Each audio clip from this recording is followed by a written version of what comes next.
Hola, ¿qué tal? Soy Albert Escuder, soy alumni de la UIC desde el año 2014 y mi paso por la universidad yo la resumiría con la palabra metamorfosis porque entré siendo un chavalín y salí siendo también un chavalín pero ya preparado para el mundo laboral y con una base sólida sobre la cual vivir tranquilo y en paz y con la garantía de que sé hacer las cosas esta nueva etapa profesional. Una cosa que recuerdo con mucha ilusión de mi paso por la UIC fue cuando hicimos el trabajo de final de grado, porque en nuestro caso fue un cortometraje western que trabajamos muchísimo, lo hicimos lo mejor que pudimos y que arrasó en los premios Inma y realmente es un recuerdo bonito que tengo, ¿no? La dedicación y el esfuerzo que le pusimos para hacer el mejor proyecto posible con los recursos que teníamos en ese momento.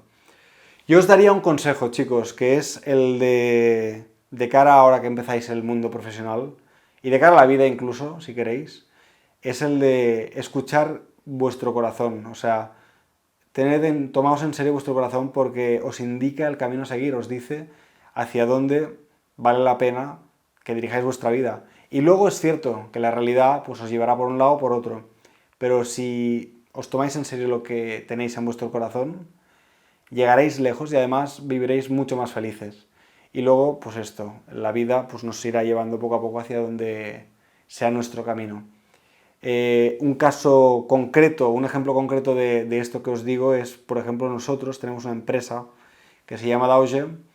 y básicamente lo que hacemos es una mezcla de marketing digital y producción visual, es un híbrido, por decirlo así, y realmente para nosotros durante la época de COVID, cuando empezamos a ver la necesidad que había, empezamos a trabajar gratuitamente para las entidades como ONGs, parroquias y otras entidades que veíamos que iban a ayudar en esta situación compleja. Y realmente, pues por seguir esto que me decía el corazón, ahora mismo nos está yendo tan bien que hace más de un año que no tenemos que buscar clientes porque nos llegan solos, porque nos ha conocido un montón de gente a través de esta ayuda gratuita que ofrecimos en su momento por el simple hecho de intentar ayudar con lo que nosotros podíamos, ¿no? Entonces, bueno, pues mucho ánimo en esta nueva etapa laboral, que disfrutéis mucho los premios Inma y un fuerte abrazo a todos.